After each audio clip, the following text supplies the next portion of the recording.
और साथ ही साथ हम ये सवाल करते हैं कि चकलिया हाट में जब ये ज़मीन दखल हुआ, ये 200 साल पुराना हाट है। इस हाट में हम, मेरे वालिद के वालिद, उसके वालिद, उनके वालिद भी इसी हाट में आके बाज़ार किए हैं। यहाँ तक कि मिन्हाजुल आरिफीन के वालिद, उनके दादा परदादा भी इसी हाट में आए। इससे हमारा जज्बात जुड़ा हुआ, हमारे इलाके के कम से कम 25,000 लोगों का रोज़गार जुड़ा हुआ है। आज इस 25,000 लोगों को बेरोज़गार करके चंद मुट्ठी पर तीनों मुल्क के छाते के नीचे बैठकर गुंडागर्दी करके ज़मीन माफिया बन के ज़मीन दखल कर रहा है और एमएलए खामोश बैठा हुआ है। एमएलए को आके खड़ा हो जाना चाहिए था, लेकिन नहीं हो पाया। जब आवाम खुद छोटे छोटे कारोबारी अपने हक के लिए, अपने पेट पर लात पड़ रही थी, उसको बचाने के लिए वो लोग जब रास्ते पे उतरे, हाट बंद हुआ, तब जाके मिन्हाज साहब सामने आके बोलते हैं हाट था, है और रहेगा। तो मैं मिन्हाज से कहता हूँ कि जिम्मेदारी लें। वीडियो वादा किया है कि 7 दिन के अंदर चकलिया हाट का क्लासिफिकेशन चेंज करके इसको पब्लिक हाट डिक्लेयर किया जाएगा। क्यों नहीं हुआ? जो लोग वहाँ पर ज़मीन दखल करके घर बनवाया, उसका घर तोड़ने की बात हुई थी, क्यों नहीं उसका घर अब तक तोड़ा गया? ये जिम्मेदारी एमएलए की नहीं है? जो लोग वहाँ पर जाली कागज़ बना के ज़मीन दखल किया है, वो जाली कागज़ बनाने वाला बीएलआरओ है। बीएलआरओ के खिलाफ जाके क्यों नहीं अभी तक एमएलए छानबीन किया कि तुम ये कागज़ किस कागज़ के तहत बनाए हो? ये सवाल कौन करेगा? है एमएलए में ताकत कि वो ब्लॉक प्रेसिडेंट के खिलाफ बोल सके? है एमएलए में ताकत कि चुस्टो मंडल के खिलाफ बोल सके? है एमएलए में ताकत कि कमलिया के खिलाफ बोल सकेगा? है एमएलए में ताकत कि आफाक के खिलाफ बोल सकेगा?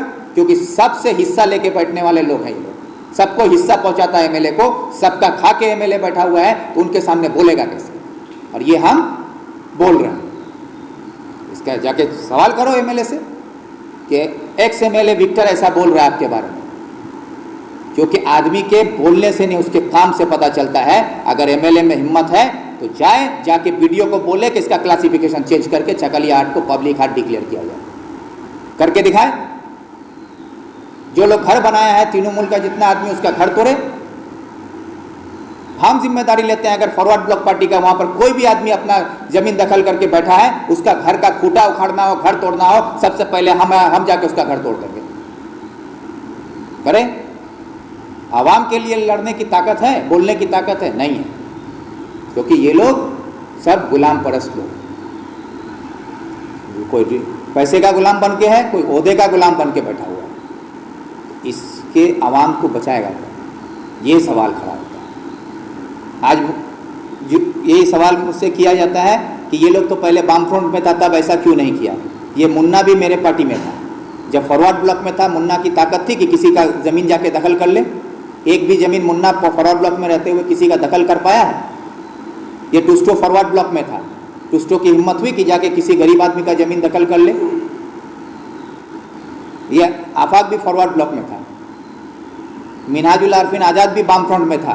कभी हिम्मत हुई दलाली करने का, रिश्वतखोरी का, कटमनी लेने का?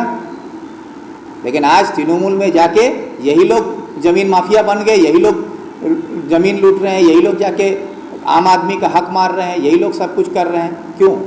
क्योंकि हमारी नीति ठीक थी, इसलिए हमारा नीति के सामने इन लोगों का चलता नहीं था। क्योंकि इन लोगों को पता था कि अगर ये गलत करेंगे तो हमारा एमएलए हमारे खिलाफ खड़ा हो जाएगा। ये वजह था, तो ये करें जाके। आपकी क्या तैयारी? मेरी तैयारी क्या है? हम आवाम अभी जिनको वोट दिया है वो यहाँ के नुमाइंदा हैं, एमएलए हैं। हमको जिन लोगों ने वोट दिया है, जो लोग मेरे साथ हैं, उनके लिए हम लड़ रहे हैं, इलाके के लिए हम लड़ेंगे। मेरी जिम्मेदारी बनती है उनके हक में आवाज़ उठाना। हम आवाज़ उठा रहे हैं, क्योंकि आवाज़ उठाने के लिए भाई हमको लोगों ने चुना था। 15 साल का वक्त दिया, 15 साल में इस इलाके में अमन और शांति हम कायम रखे। तरक्की का जो सिलसिलेवार काम सरकारी तौर पर होना चाहिए था, वो भी अपने तौर पर हो रहा था। यहाँ पर लोगों को चैन से जीने का पूरा माहौल मिला हुआ था।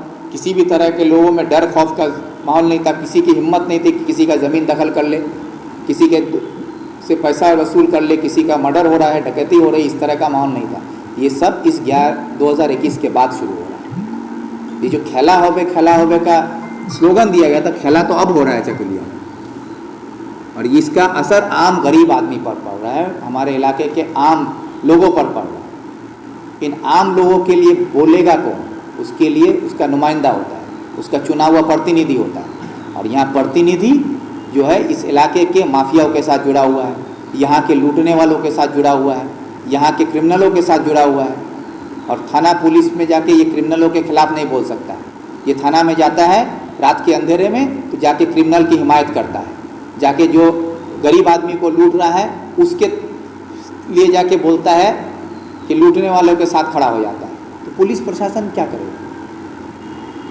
तो यहाँ मजबूरी, इसलिए हम लोग अपनी जिम्मेदारी ये लेके जो आवाज़ उठाना हमारा काम है हम उठा रहे हैं, आवाम के लिए बोलने के लिए। आवाम को हम कुछ नहीं दे सके, हम ये बात अपनी तकरीर में हर जगह बोले कि हम आपको एक कप चाय नहीं पिला सकते, लेकिन आपको सुकून से जीने का जो हक है वो आपको हम दिला के रखते हैं। पुलिस प्रशासन आपके साथ खड़ी रहेगी, ये जिम्मेदारी आपको लेके हम काम करते थे। इलाके में आप अमान और चैन से रह पाइएगा, अपना कारोबार कर पाइएगा, आपको किसी से डरने की ज़रूरत नहीं, ये माहौल हम देते थे।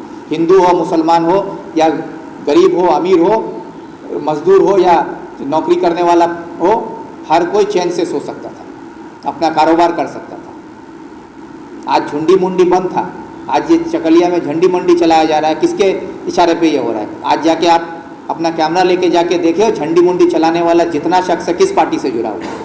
सारे लोग आज तृणमूल से जुड़े हुए हैं।